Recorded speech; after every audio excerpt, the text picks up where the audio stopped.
Alright, Gym Droppers, welcome back to another episode of Rants and Gyms. My name is Matt Garland, NMLS number 58700, but I'm better known as MG the Mortgage Guy. And my name is Quiana Watson, broker extraordinaire, license number 317576. Look, so we're back to the building blocks again. It's Black History Month, and we are dedicated to helping our community close the wealth gap via real estate. Last week's episode, we gave y'all a guide, the 2020 guide for first-time home buyers, basically breaking down the home buying process for the first-time home buyer. Now we're going to turn the tables and discuss the first-time investors, right? And kind of break that down for you guys. But first, before we get started, shout out to all the gym droppers who are now a part of our Rants and Gyms online community. It's so amazing.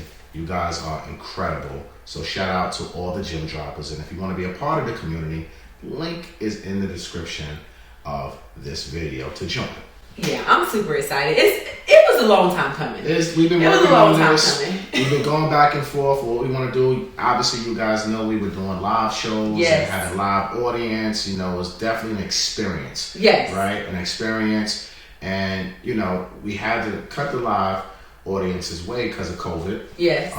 We want to make sure we keep everybody safe. Of course. So having our gym dropping community for the certified gym droppers, right, just made all the sense in the world. That way, does. We still engage with our community, right, and they still feel like they have that behind the scenes access to what we do here at Rants and Gyms. It's a win-win for everybody. It's a win-win for everybody. So we're going to have lots of content behind the scenes that will not be posted on any social media channels. Yes. So if you want to get the behind the scenes, if you want to come to our pop-ups that will be exclusive for our members and things of that nature all over the country this year, link is in the description to join the gym dropping community. All right? Let's go. Now, let's talk about these first-time investors, Quiana. Whoo, child. I gotta take a deep breath. I gotta take a deep breath. I think that it is an amazing way to build wealth through real estate by investing in real estate, whether you're flipping the property, whether it's going to be an Airbnb, whether you're going to be a landlord. I just always want to tell my first-time investors, though, buying a property to invest in, I truly feel like you have to look at it in a different eye than when you're buying a house for you to live in with your family, right? So the rule of thumb is, and my rule of thumb, especially we're going to start with you just buying a house as a landlord. That's the simplest way, right? Okay, let's talk about it. So you're buying a house as a landlord. You have to have an agent that's going to take the extra step. Because when you buy your home, the first thing you look at is comps, what sold, and then compare what sold, and you decide, okay, this is what I'm going to buy the property for. That second step is you need to get rental comps. Very important. Now you can buy the property, find out what the value is, and also have rental comps so you can understand what your projected bottom line numbers are. Correct. So when you're looking to buy a property and you know you want to be a landlord, you have to walk into it with that information, with that mindset. And a lot of people don't, and they get smacked over the head when they buy this house and the mortgage is $1,600 a month and the rental rate is $1,650. There's no profits. You have to know what your bottom line numbers are. So that's going to be my first point of advice. Now, I want to tap in on that, right? Hiring the right realtor is the most important thing in the world. Absolutely. Not all realtors are built alike, ladies and gentlemen. I hate to break it to you. Just because they all have licenses doesn't mean they are built alike. Agreed. You need to work with a realtor who is an investor. If you are not working with a realtor who's an investor, you are doing yourself a tremendous disservice. I don't care if it's your cousin, your brother, your mother, or whoever is the realtor. Yes. I don't care your relationship with them. If they do not currently own investment properties, we don't care what you did in the past. Ooh, he said he don't care what you did in the past. No one cares.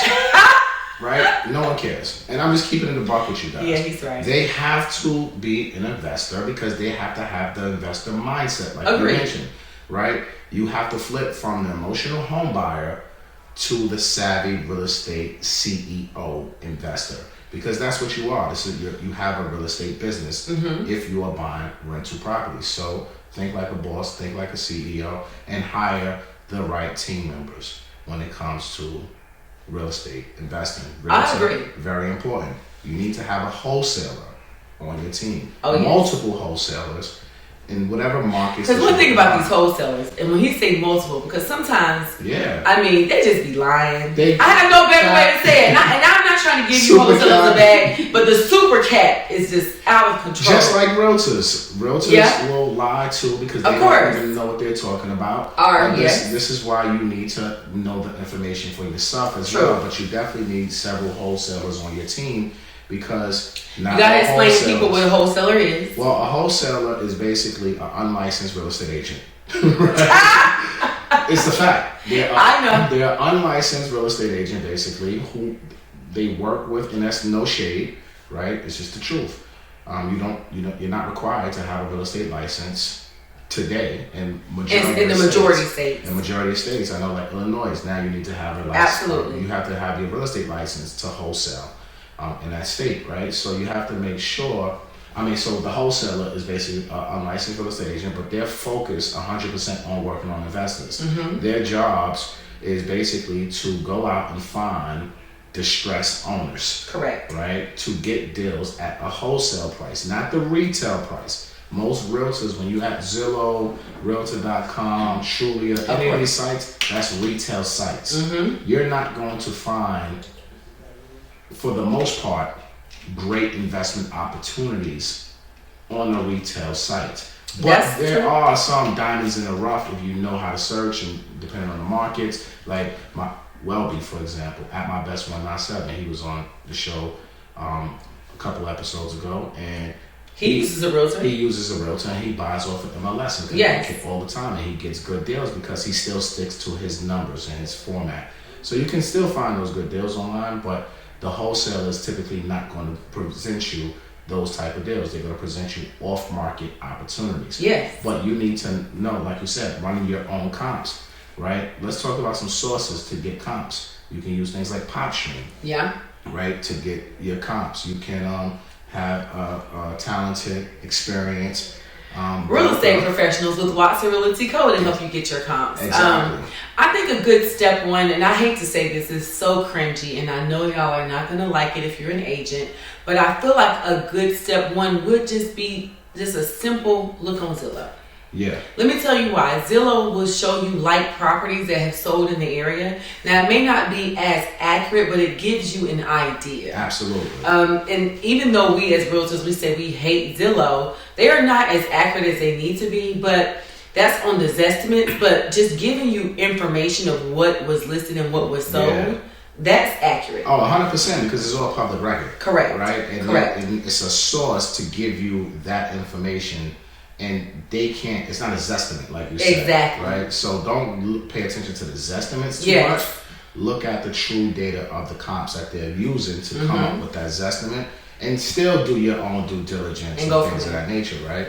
So those are good ways for you to determine comps. Now, rental comps, you can also look at Zillow as well for rental comps. You can look at, what's that site? Rentometer. Rentometer. I love Rentometer. Yeah, that's a dope site. I use that site myself, and that will give you great information on the rental market for the area.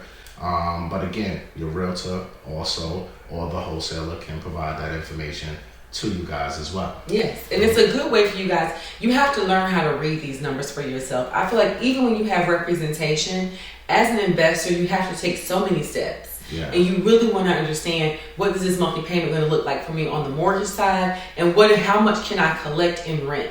That difference is your profit. And you need that to, whatever that number is for you. Because there are some people that truly don't care. They wash every month, but they're just there for the appreciation value, or there to have a property. Yeah. And there are some people like, I need to make a small profit on top of whatever I put to the side for the contingency of, making repairs in the house, right? And most of that number to me is 10%. Yeah. So if you're going to own a property and you're going to be a real landlord, you got to at least put 10% to the side for incidentals.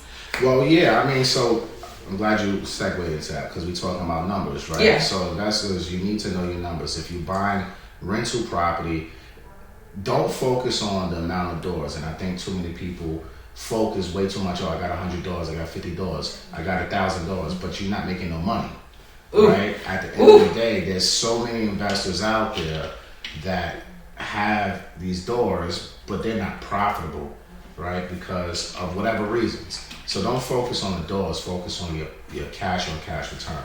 You know, for me, if I'm not making at least a 12% cash on cash return after all of my expenses and my reserves, what I'm saving for CapEx expenses, which is capital improvements, you know, things of that nature. So you got to save every single month when you're getting your rental money coming in. You got to put that money to the side, right? So, and in the private community, you know what? We're going to have some content really breaking this down for you guys a little bit more deeper, so that way you guys are prepared for this.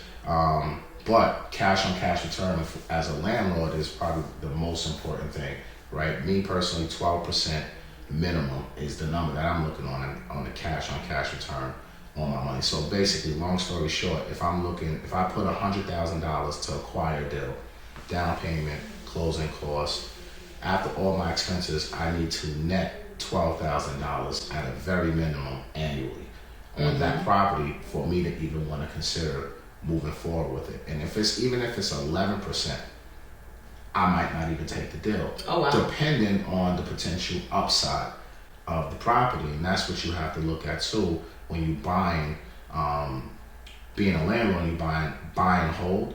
You have to look at, are you buying this property and the rents are undervalued right now, or are they at top of the market right now? If they're at top of the market, you have no room to really grow, right? Yes. So I try to look at those value add opportunities when I'm buying property. Maybe they pay $700, but the market is $1,000 because they've been there for years or whatever the case may be. All right, I know that's a $300 or $3,600. It's like rental. Exactly. it's an increase. So I know, all right, once this lease is up, I don't really have to renew it unless I'm going to increase, right, to the market or a little bit below, and I want my money, right? If not, sayonara, right? I got to get somebody else in here who can afford to pay what the market is commanding right now. And also, again, don't be house rich and cash poor, because when tenants move out, they're going to probably fuck up something in your apartment. It's the turnover. So you're going to have, and that's why saving for CapEx expenses is very important, right? So many people want to take their profit and proceeds and spend it. You can't do that. You got to keep that money in that bank, because anything can happen, and one big repair can kill your whole return for the whole year. So these are very important things that you have to look for when you buying rental property and you analyzing deals. Analyzing deals is the most important thing that you need to do. Obviously, this is a 45-minute show. Yes. So we can't go into breakdown. However, if they join the Gym Dropper community, they'll get more information about analyzing deals. We'll bring in our, people that we know, our guests, our experts, talk about our experiences. So join the Gym Dropper community for more information. Shameless plug. So now you're looking at that. You got your rental income coming in. It's meeting your cash on cash return requirements. And now it's just, you have a multifamily, right? And you're good to go for a certain extent. Now, if you're trying to get funding for your multifamilies, that's where the fun begins, right? There's a lot of different programs out there that you can use. You can use conventional financing. You cannot use FHA financing for investment properties. Say it one more time. You cannot use FHA financing for investment properties, okay? And FHA is only for owner-occupied multifamilies and one-family and townhomes. So please, don't call us and talk about, I want to buy investment property and we want to use an FHA loan 3.5%. No. If you're trying to buy multifamilies, you got to pay the cost to be the boss. Yes, every time. 25% down payment for a conventional loan, investment property, 2 to 4 units, right? And that's in your personal name. So now you're going to have to apply for a loan like we discussed on last week's episode. Same process, right? Same underwriting process. Everything's the same, but we're using your personal income and credit to qualify for the property, right? The flip side, now you can use it in your LLC, which I highly recommend. This is how I buy a majority of my properties, is in LLCs, right? That way it doesn't touch your personal credit, number one. First, I want to tell you guys, your LLC doesn't have to be an active and open LLC. It doesn't have to have established business credit to get financing. You can open up the LLC the same day that you get your offer accepted for your deal. Okay. And you can get funding with that LLC, because the lender and the underwriter, we are not looking at any of your personal information. We will run your personal credit. You have to have over a 620 or a 660 credit score, depending on the program. You're personally guaranteeing it for your LLC, but it will never be in your personal name. That's amazing. But we're looking at cash flow only, right? Oh yeah. Cash flow only. So it's called like it's DSCR, debt service coverage ratio, right? That's a commercial real estate term. So these loans are being underwritten as if they are commercial properties, but they're residential. So we're using that DSCR calculation. DSCR is the equivalent to DTI in the commercial world, right? So basically, make a long story short, just to give you guys a quick example, typically we want to see that the owner, after paying a mortgage, is making at least a 20% profit. Okay. Right? So if you have a mortgage payment of, let's just say, $1,000 and everything like that, you have to be at what, $1,200 in rental income? Yes. I think that's 20%. And that's not bad. 200, yeah, so $1,200 in rental income, and if that means you're at 1.2 DSCR. And now the lender will approve that deal because you met that 1.2. Now you still will have a conditional approval, you still will have conditions, whatever the underwriter wants to see, you gotta provide. But it's honestly a much smoother underwriting process than a regular mortgage, or conventional mortgage, I should say, when you're using your personal income and finances and things of that nature, because now the underwriter can not only scrutinize the property, they can scrutinize you as the borrower. In this, the borrower is just a personal guarantee. Your credit is strong, okay, yes. Great. We don't care about anything else. Does the property cash flow? And that's the only thing that the investors are, the underwriters are going to care about. Is it cash flowing? Is it cash flowing? And if it's cash flowing, you're going to get approved, you meet your conditions, and then bada bing, bing bong. Bada bing, bada boom. Bing bong, you now have approved for your multifamily home. And obviously there's a lot more that goes into this. Yeah, there's definitely more pieces to it. But I think also just kind of breaking it down to people, because I have so many people saying, okay, well, how much do I have to put down? You know, if it's clearly an investment property, what do I have to put down on a conventional loan? So on a conventional, so one family conventional requires 15%. One family with LLC will require 15 to 20%, just depending on the lender. Multifamily conventional 2 to 4 unit, 25%. Okay. LLC or asset-based loans will require, depending on the lender, maybe 20 to 25% for the multifamilies. Okay. But most of the time, it will probably be a 25% down payment, because that DSCR number has to be 1.2 for it to qualify. So, and another thing, when we're talking asset-based loans, right, when we're using DSCR calculations, just because the minimum down payment might say 20%, doesn't mean that property is going to cash flow to meet the DSCR requirement. So you might have to put down 30% to make it work. And this is why it's very important hiring the right team members, hiring the right loan officer that also invests, right? And that's another thing. You can't have a loan officer who don't invest and currently own investment properties either, because then they don't understand these type of products. They're not used to doing these type of deals. It's the same thing like hiring a realtor. Got it. Right? So up front, when I analyze a deal, because I'm an investor, I already know from the beginning, like, nah, dog, this ain't gonna work. And this is why. And this is what we do. That's it. Numbers not gonna work. Let's move on. Let's move on, or put up more cash. Got it. Or keep it moving, kick rocks, right? And then I want to circle back to the earlier thing you were saying. One of the first places we got started was that mindset, is that shift. Yes. Leave your emotions at the door. Oh, there's no emotions. There's no emotions. I mean, you can get, and I tell people don't get that emotional about your personal home, but I get it.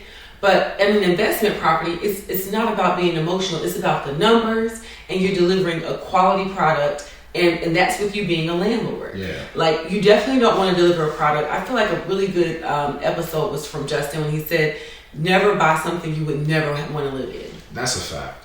That was a really good episode because it's really the integrity of being a landlord. Yeah. You have so much power because you really are, like, people have to have somewhere to live. Absolutely. So if you want to buy something that if anything happened, you wouldn't mind living there. So now you're delivering a quality product and you're delivering it with integrity. Yeah, 100%. Because you don't want to be a slumlord, right? Oh, yeah. And look, a lot of us invest out of state. We invest in the hoods and things of that nature. At some point, everyone probably lived in the hood, right? So yeah. You want to make our hoods better, right? And we have that opportunity. So if you're going to buy a property, take care of it. Yes. Make sure you put the right amount of money into it. You make sure your tenants are taken care of because you want them to pay. And if you want them to pay and you want them to stay, you got to make sure you have a good product for them to live because they probably have a family and everything too. So you want to make sure that you're just not buying these properties just say, I want to make money. It's bigger than that. Yeah. You know what I'm saying? It's human decency. And 9 times out of 10, look, we're buying in our communities anyway. So who's going to live there? Our people. Absolutely. So let's make sure we're gentrifying our own hoods and we're not trying to displace our own people. We have some sort of compassion. Yeah, some compassion and really take your time. Like, if you're going to buy a property and you know it needs some work, I'm going to give you a tip. I don't feel like you're supposed to go all out. Like, you're not supposed to have them tiptoeing on marble floors. Like, it's not going to be that type of party. But you do want to deliver a product and a property they can live in, that is nice, that is clean, and that is functional. So you keep those things in mind when you're renovating. Don't go too far off of the grid.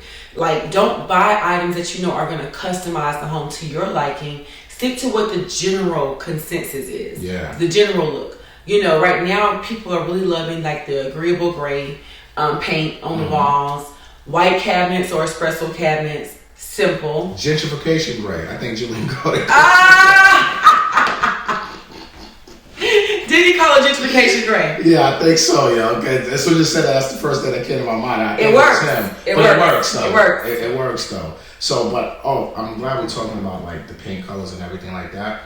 When you're looking at your properties, you need to check out the foundation of the homes. You need to check out windows, roof. You need to make sure that the utilities are where they need to be. They're working, boilers, heating systems, et cetera, et cetera. You really got to pay attention to these things because if you have, and don't take the word of the seller, the current landlords, because you don't know if they're slumlords or not. Correct. And you will get burned because they will lie to you, and sometimes your home inspector could miss things, so you got to make sure your home inspector is where it needs to be also, and they're thorough, because those type of expenses, those repairs cost a lot. I agree. Right? And they can mess up your numbers and your returns immediately if you got to go in and you didn't think you had to fix a boiler or a roof, and then next thing you know, damn. There you go. I got a $10,000 bill. Yes. And that's another thing. Don't be house rich and cash poor. Same thing applies for investment properties because tenants ain't guaranteed to pay you a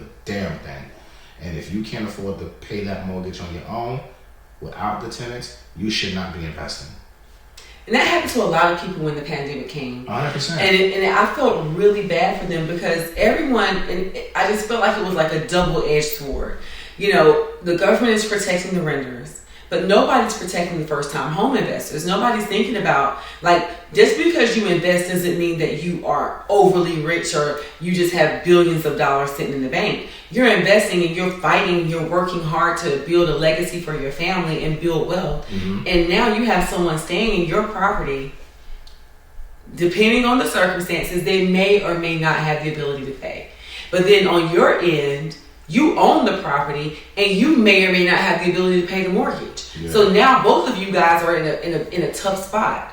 And it was really sad to see because a lot of investors got burnt during that time. Absolutely. There were some, not all, but there were some people that could have afforded to pay their rent. They just decided not to. Yeah. And there was no relief for the homeowners. And so as a homeowner, you're stuck with the mortgage. And let's say you already own another home. So now you have 2 mortgages. Exactly.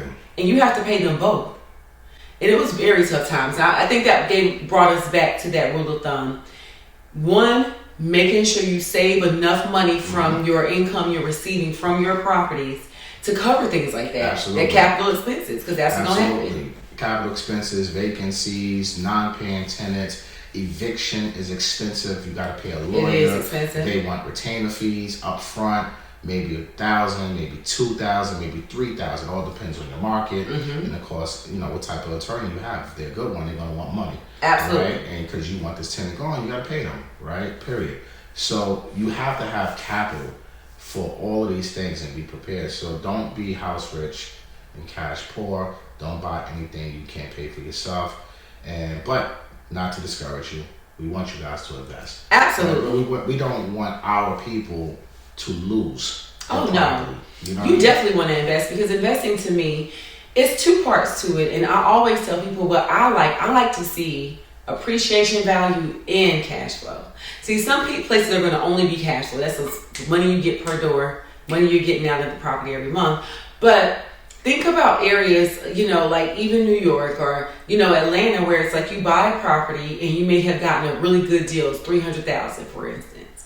And now the appreciation values have gone. So every year, the value is up on renting, the value is up on the property. So now you're also having someone live in that asset, you're cash flowing, you get a good amount of money, and you get you an appraisal at the end of the year and say, wow, now this house is worth $380,000. Every year you should be keeping up with the appreciation value of your asset, because you got to know when to hold them, you got to know when to fold them. That is a fact, right? Now, look, typically when you buy rental properties, you want to have a plan. 5-year, 7-year, 10-year hold periods, right? Whatever, pick your poison, right? Correct. For me, I like 7 years to 10 years. But if you have an opportunity to trade your property, which is sell, right? We're talking investor language now.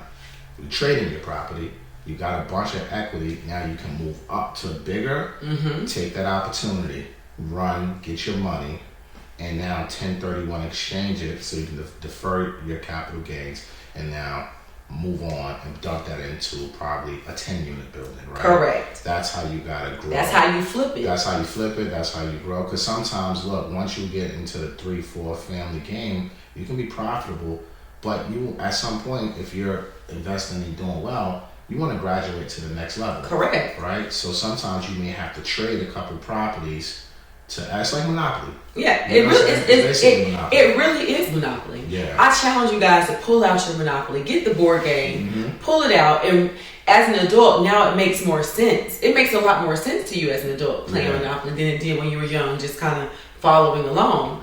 But it taught some really good life lessons. No, Monopoly is my favorite game to this day. Yeah. Like, I love it. Playing in real life. Monopoly money. We love it, yo. So, landlord, that's kind of like some of the things that you need to look for. From a financing perspective, we broke that down a little bit too. Again, in a gem dropping community, we'll give a little bit more, detailed information for you guys. So again, join. But now let's talk about the first time flippers. Whew. Yes. My first time flippers. Big oof. and I say that because I have some really amazing clients that are first time flippers. And I'm going to tell you, the issue you have is because you don't have good contractors. Oftentimes, it's not your agent.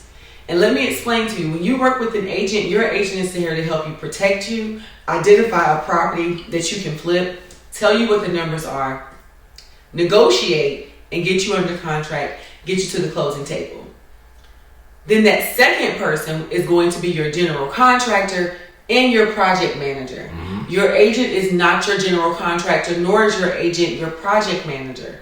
So when you are in your period of time to inspect the property and get numbers, get real numbers. Get someone that's going to quote you some real numbers. You're buying a property, let's give you another simple example, it's $300,000. Contractor goes in and says, I can do this whole house for $10,000. And you're going to think you're going to flip it and turn it back around and put it on the market for $420,000. Quiana, I'm making $100,000 profit. You know what eats into your profit? Your GC. Because they quoted you $10,000, but now this property itself actually needs $50,000 in work. And you're just digging, you're getting further and further and further into the rabbit hole. And I would tell you, get with some people that you trust so you can understand what the estimated cost of things are. You don't know what it costs. You don't know what it costs for floors. You don't know what it costs for carpet versus engineered wood. Do I need engineered wood? Am I buying all the appliances? And because you have all these questions, it's easy for y'all to get got. That's the best way to say it. Facts. It happens every day, B. People get got every day, B. Yes. Contractors. Remember, contractors, capital C-O-N, tractors. Always remember that. No shade. No shade. But it's the truth. And so when you're looking to flip a property, it really is not, you save on the front end, and that's your real estate agent, making sure they do the numbers, but you start losing money when you're in the flipping phase. That flipping phase, when you're trying to change out this property, change out this carpet, you are getting the wrong advice. And I would really urge you to get with someone that you can actually work under. Someone that flips houses, buy a course, a class, and someone that you know is actively flipping houses all the time and give you tips on materials, what you should use, how you should use it, because that is when you guys lose the most. And I swear, hiring your cousin, sister, uncle is not the best way to go, because the thing about flipping is churn and burn. Facts. You want to get it, you want to get your money in it, and you want to put it back on the market, because you only know this market for the way it is, I would say, within the next 60 to 90 days. Once you start going into 3 and 4 months and 6 months and 7 months, you don't know what's going to happen with the market. So every number that you're getting is in a 90-day period. So try to get your flip done and back on the market while you know what the numbers are doing, what the interest rates are doing, because that's going to determine your buyers. Agreed. And that's why having a great realtor is key with all of this, right? Because you can sell your flip during construction. Absolutely. Right? You can have your buyers lined up, get them in contract, get earnest money, all this other good stuff, and start that process with your buyer. If you have a great agent who can put this house on the market, maybe you have some good renderings drawn up or whatever you're doing, so that way people can visualize exactly what's going on, and you can get a sale that way. Agreed. Before you even finish your project. And you'll be surprised that many buyers will say, well, I see you haven't done the floors yet. Can I would love to use these type of floors. I don't mind paying for it, or paying the difference between what you were going to originally pay. People love that stuff. It's about presenting the property well. So if you're flipping a house, I feel like it's the best way to make a nice profit. Flipping in an area that you know about, get you a real estate agent to run your numbers, get you a good general contractor and project manager. And I'm going to say why you want a project manager if it's a big project. Unless this is all you do, then you can manage your own project. 100%. But a general contractor, they're going to hire subcontractors to come in and do the work. Your project manager is supposed to oversee the entire project. So if you're not on site watching the contractors and you're wondering why I see Burger King bags and looks like I saw beer cans everywhere, and then you're walking in pizza boxes. It happens because you don't have anyone monitoring your project. So I would certainly say look into a project manager as well, or you manage your project and you get yourself on a strict schedule so they know you're checking behind their work. Inspect what you expect. Oof. And that is what the issue is oftentimes when you're flipping a property. Hold on. Inspect what you expect. Yes. I need you to type gym in the comment, please, ladies and gentlemen, because that was a gym, right? Now, that's key, especially if you're a W-2 full-time employee, you have a full-time job, you may have a family. How the hell are you managing this flip? You need help. If you don't want to hire a project manager, take on a partner who has experience, especially for you first-timers. Get with someone who has experience. Partner with the deal.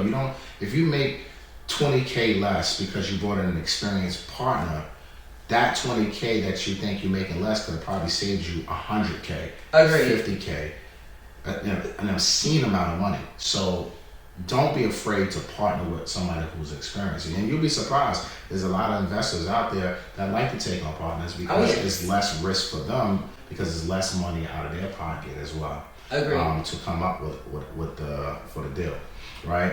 Let's talk about financing these deals now, because I get that all the time. How do you finance a fix and flip? Well, you need hard money to do that, right? Hard money is not the devil, guys. A lot of people are afraid of hard money, and you should be afraid, right? But it's not the devil, but you should be afraid. Right? Man said be very, very afraid. No, listen, I'm going to tell you this. Look, I do hard money loans, and I'm telling you guys, the horror stories from first timers. First of all, hard money loans interest rates are going to be much higher than anything you probably know. They're going to be in between 9 and 13%, right?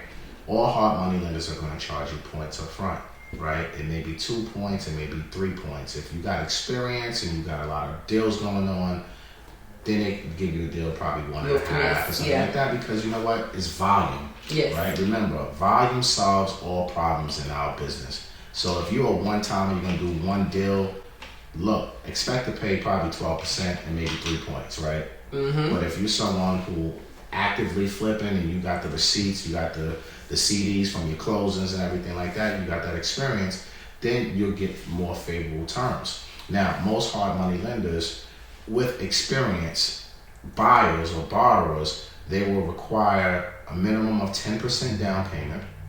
Again, it's in your LLC, it's not in your personal name. You need to have a credit score 620, 640, somewhere around there. Everything will be in your LLC's name, not your personal name. Your personal guarantee in it. So you have that, and if you have the experience, you can do 10% down and it'll give you 100% of the rehab cost. Now, if you don't have experience, then you're going to have to put down 20 to even 30%, just depending on the hard money lender, because you don't have the experience, so they want more skin up front. Of course. Now, with hard money, I know we were talking about down payments with multifamilies and everything like that. You can do multifamily with hard money. You can do single families with hard money. Absolutely. Right? But the very important thing you need to understand about hard money loans is the 65% rule or the 70% rule, right? This is very important, guys.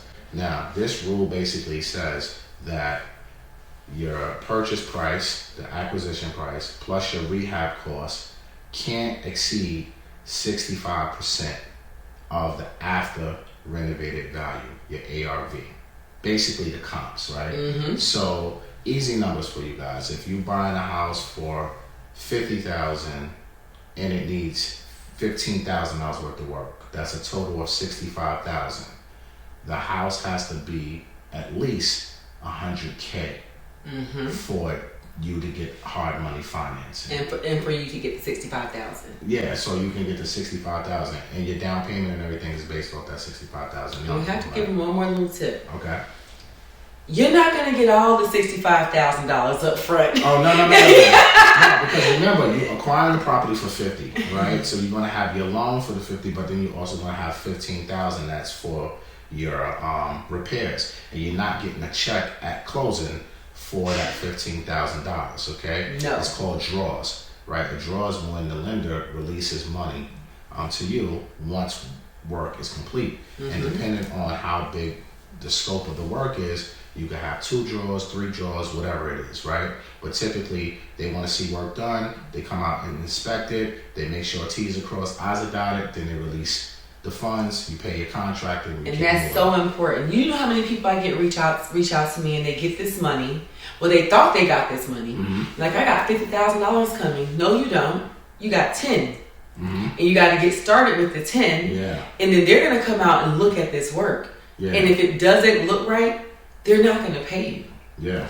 They'll hold the money. They'll withhold the draw. And your contractors are going to be looking at you like, what in the world? So that goes back to building and making sure that you're flipping with integrity. Because if you know you don't know electrical work, but you like, forget it, I'm going to pull out a YouTube because I'm trying to get this $10,000 myself.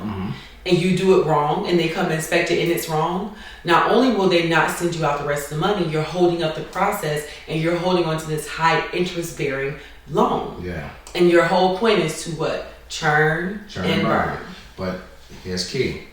Don't be house rich and cash poor. You need money, right? So you need to have enough money to get your job started, right? Agreed. As soon as you close, you need to get your people working, right? Immediately. Yeah, so what a lot of investors will do is, number one, you need to know how to buy your own material, because sometimes that can save you so much more money. Yes. Right? Kind of acting as your own GC at that point. You scope out your material, you go buy it, and then now here, what's your labor? Right? What are you going to charge me for labor? But, you know, a lot of people are not built like that. They just want somebody to handle everything too. So it just really depends on your comfort level and where you are. But I want to go to a very important part that I just missed out on. The term of the loan is 12 months. And this is why I'm telling you guys to beware, because you only have 12 months to pay the lender back the full amount of money that you borrowed from them. All of it. All of it, right? So that means you have to flip. And if you don't flip in that 12 months, then you have to request an extension. Now, a lot of hard money loan lenders will give you an extension. Sometimes they may give you 2 extensions, just depending on what's happening. Like during COVID, a lot of hard money lenders gave extensions, right? But that's not the norm. But they'll give you an extension, 3 months, 6 months, whatever it is, and they're going to charge you for that. Maybe another point, maybe 2 points. Yes. But again, now all of that is eaten into your profits. You had that house for a year now. That's a year of mortgage payments. That's taxes. That's homeowners insurance. All of that eats now into your profits. Absolutely. Flips do flop every day, B. Flips do flop every day, B. Drops the mic. Drop the mic. We had to drop the mic on them because they flop every single day. And that's one of the biggest reasons why. And look, you gotta understand, the hard money lender don't have to do shit for you. They can tell you screw you and foreclose on you, and now you lose the investment. And they don't care because they already know you at the 65% rule. Right? They know the ARV on the house and know it's money, so they're just gonna go fix it up and flip it themselves. Happens all the time. People get foreclosed on in this trying to flip all the time. Yes. And this is why you always have to have exit strategies in mind when you're doing fixing and flipping, right? Agreed. You have to understand refinancing. Now, when you want to refinance out of your hard money loan, if it's a multifamily, the lender on a refinance might only give you 70% LTV, right? Or 75% LTV. So that means if you started off... Break down LTV. LTV is loan to value, right? That means your loan amount versus the value of the house, right? So if you had a 65 ARV, right? Now you need to refinance out of this hard money loan. Let's just say the flip is flopping, now you're just going to keep it in Airbnb or put a long-term tenant in there. Now you have to refinance to pay off the hard money lender. If you go to the 70% rule, which I personally don't like because it sets you up for failure if you want to refinance, because you might not have enough equity in that home to pay off. Got it. And let's say if the market shifts and it's a correction, now your ARV after the fact went down because the market corrected in that time frame that you were looking to flip, because your timing was off, something went bad with the project, whatever. But now, if the market goes down, now your LTV is higher. Got it. And you might not be able to refinance out of it. I've seen that happen too. Or I've seen people, because you got aggressive hard money lenders out there, they'll probably do 70%, 75%, because they're just trying to churn and burn and get business. And novice investors take it, not understanding the exit. Yes. You just set yourself up for failure by doing this. Because now if you need to refinance out, you cannot refinance this property out into an asset-based loan because your loan to value is too high. So you have to understand your exit strategies when you are fixing and flipping. And the most important exit strategy is refinance. Agreed. You have to understand asset-based refinancing guidelines and LTVs before you go to a closing on a fix and flip, because you might have to use that get out of jail card for free. There we go. You might have to use it. But again, now that's more expenses because you got to pay for the refinance, the closing costs, and everything like that. So now you pay closing costs when you bought the house. Now you're paying closing costs again. And if that's in a year time, now you paid fees twice. Yes, double time. Double time. Cuts into your profits. So please understand 65% rules, refinancing, LTVs, etc., when you're trying to fix and flip a house. That was some major gems right there. I know y'all want to break down of that. You're gonna have to join. I know y'all do. You're gonna have to join the Gem Dropper community. Drop a gem below in the comments for us. You know, drop a gem on them. But I'll just definitely say this. I feel like as a first time investor, this is some amazing information. We've given you all the resources you need to at least know how to get started, so your flip does not turn into a flop. All right. Flips flop every day, B. Every day, B. I think we're gonna make that merch. Let's do it. Let's do it. We're gonna put that on a shirt. Yo, Mike, put that on the shirt, son. Yes. Flips flop every day, B. Well, this was a great episode. No, this was dope. I really enjoyed it. And we're talking to our investors. Don't be afraid. Go after it. Join the Gem Dropper community. You'll learn so much more about flipping property, investing property, and just ultimately being an investor. Absolutely, y'all. So look, we appreciate y'all. Go over to Apple, Spotify, wherever you listen to your audio. Make sure you download Rants and Gems. Rate it 5 stars. Leave a review. Share with your community. Share it on YouTube. Like it. All that good stuff. Let's make Rants and Gems the #1 real estate podcast in the world. My name is Matt Garland, and MLS number 58700, but better known as MG the Mortgage Guy. And my name is Quiana Watson, real estate broker extraordinaire, license number 317576. Thank you for tuning in for another episode of the Rants and Gems show. Shout out to the Gem Droppers.